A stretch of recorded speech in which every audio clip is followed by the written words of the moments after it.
So this is part 2 of Hypnosis, a warning. Now the hypnotist is an individual who is a worker of familiar spirits. Sometimes these are called spirit guides. Now familiar means well known, and I liken it to the idea of pets in the house, so that your dog or your cat in your home is well known to you, and you are well known to your dog or your cat.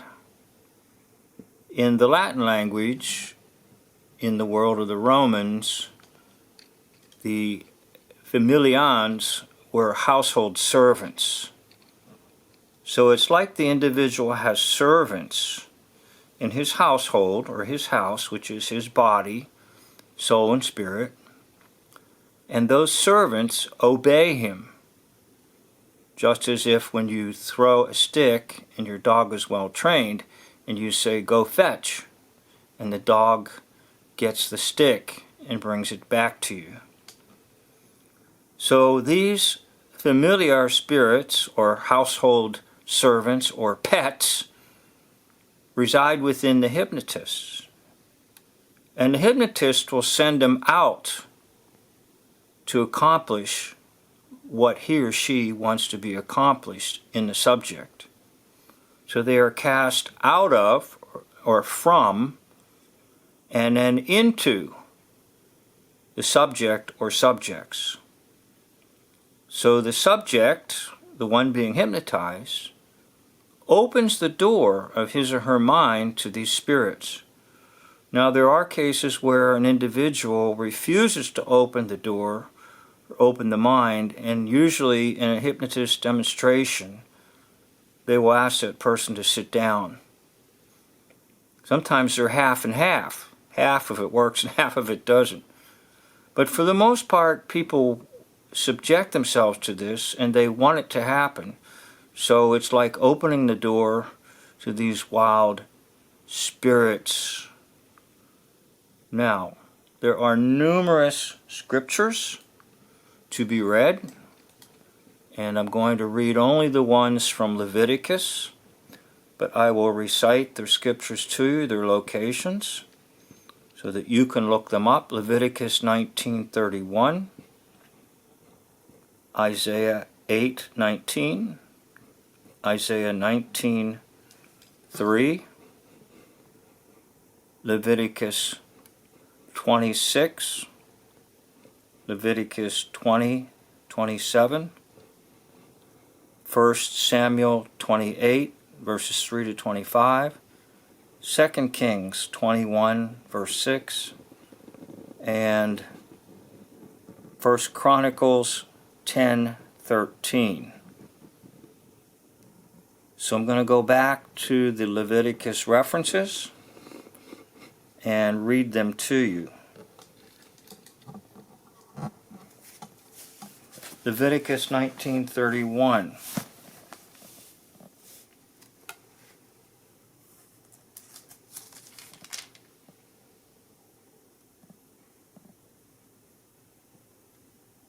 Regard not them that have familiar spirits, neither seek after wizards, to be defiled by them. I am the Lord your God. So now we'll go to Leviticus chapter 20 and verse number 6.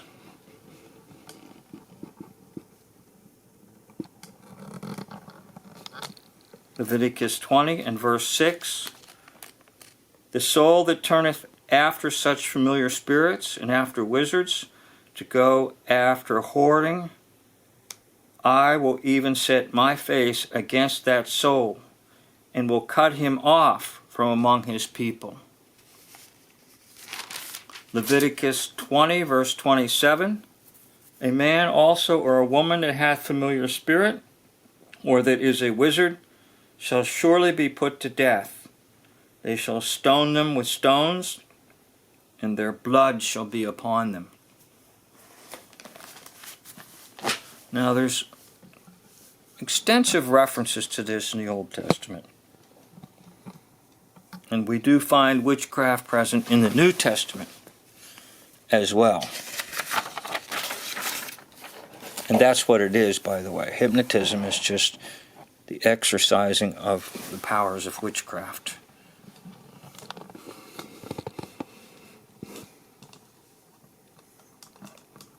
So there will be people that will make an argument and say it's a science, and they want to give you just simply a natural explanation. But it's either natural or supernatural. And if it's supernatural, it either comes from God or the devil. Now the truth is, it's an occult practice, and it is not done by the true God. Occult means hidden. The hidden practices and the hidden demons and spirits not seen with the eye. Now Greek mythology, as well as Roman mythology, lends an aid in understanding what is happening. Greek mythology, as well as Roman mythology, provides information about this hidden world. In Greek mythology, Hypnos is the god of sleep, and he has a twin brother, Thanatos, and they live in a cave, in a dark place. They live by the river of forgetfulness. Now the devil wants to do three things: kill, steal, and destroy. John 10, verse 10. Now it's the second thing that hypnosis does to people. It steals from them their thoughts, emotions, and will. So let me just go back up a little bit here to the Greek and Roman mythology, focusing on the Greek aspect. Hypnos and Thanatos are twin brothers, and they live in a dark cave by the river of forgetfulness. Now what happens to people when they're hypnotized is they basically forget who they are, where they are, and then they are given the implantation of who they are and where they are and what they should be doing by the hypnotist. So in a way, the hypnotist completely wipes out their identity and gives them a new identity. So for example, the hypnotist might say something like, "You all now are in Alaska, the temperature is 10 degrees below zero, and you're freezing." And then all the people on stage will start to shiver and start to want to hug one another and start to try to go. Then the hypnotist will say something like, "There's a fire over there on the other side of the stage. Go over there and warm yourself up." And then people will go over there and they'll really think there's a fire there.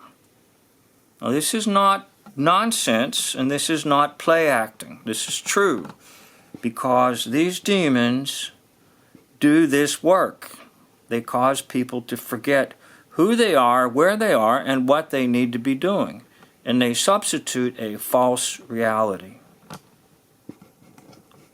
So once again, I'm not going to show any demonstrations in my work because it would be giving free publicity to the devil. But there are plenty of them out there.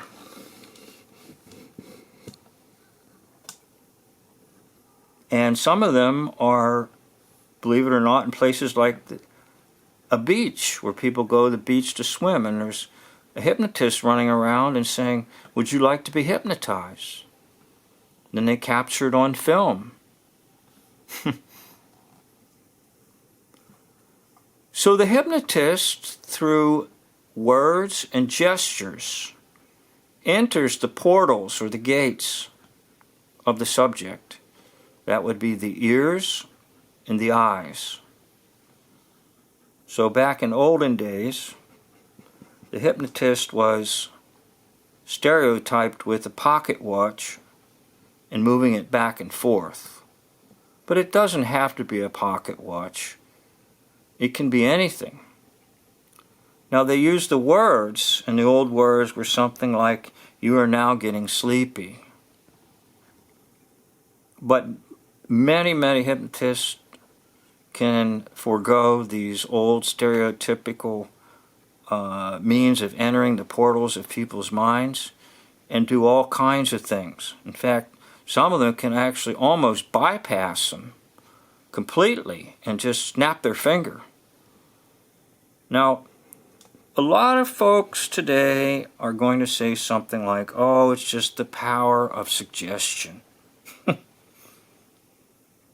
Well, I'll tell you what, if you watch some of these demonstrations, you will realize how in the world could the power of suggestion do that to 20, 30 people on stage.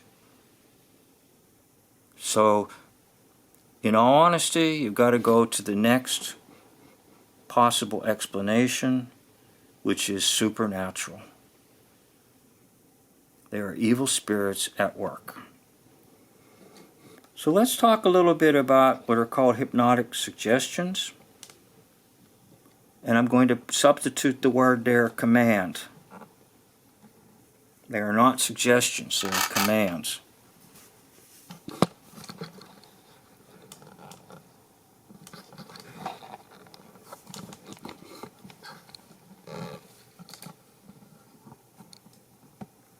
Now the hypnotic suggestion, the hypnotic command, is at the moment, the here and the now.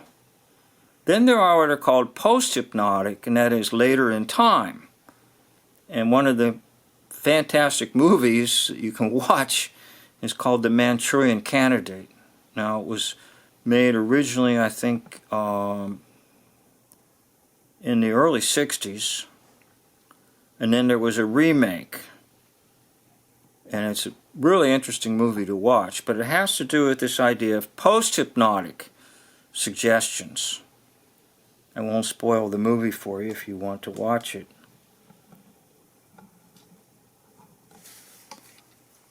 Now there are hypnotists that make a living by doing this, and they're the ones that will say something like, "Do you want to lose weight? Do you want to stop smoking? Come and see me." And they will do post-hypnotic suggestions and tell people like things like, when it comes to dinner time, all you will want to do is eat a few carrots and drink some water. Alright, so what can happen to a person who willingly subjects themselves to this? First of all, hallucinations. They will be seeing things that are not really there, and they will act on them. Okay? So the hypnotist might say something like, there are bombs now falling from the sky, and you need to go to the bomb shelter. There can be catalepsy, or sort of folding up and not feeling anything, hearing anything. It can tie into the idea of something like people walking on coals of fire, not having any feeling. Person who's in chronic pain is told under hypnosis to forego the pain, and they won't feel it. They can do regression, which is trying to take people back in time. Now, some of this could be absolutely false, meaning it's a false past that the devil is reconstructing in their minds. They use it in psychoanalysis. This is one of the big things that started it, and it came out of the Freud and Freudianism and psychoanalytic theory. They can put on it behaviors like you no longer desire to smoke or to eat candy or something like that. So what happens is that the hypnotist is really like an individual with a can opener, and that can opener is opening up the soul of the subject. But the hypnotist is 1, a liar, 2, demon-filled, and 3, a soul manipulator. Now the subject is sort of like a helpless can of vegetables, and the can opener is occurring. And so the individual comes under the influence of the hypnotist via the demonic powers. So the demonic powers allow the individual, the hypnotist, to manipulate and dominate and even intimidate the subject. And that's the mark of witchcraft, those 3 features. Whenever there's domination, intimidation, and manipulation, now it doesn't have to be all 3 occurring at the same time. Any one of those 3 is an indication there is witchcraft occurring. And the witchcraft can be occurring in a family, in a home. The witchcraft can be occurring in a church. Yes, witchcraft occurs in a church. Paul's letter to Galatians tells us that is true. He says, "Who has bewitched you?" And the word he uses there is, "Who has cast the evil eye upon you, O foolish Galatians?" Now, I've had 42 years of working in churches. And I do want to tell you this, not always, but there can be times when witchcraft is present in any church. Any church.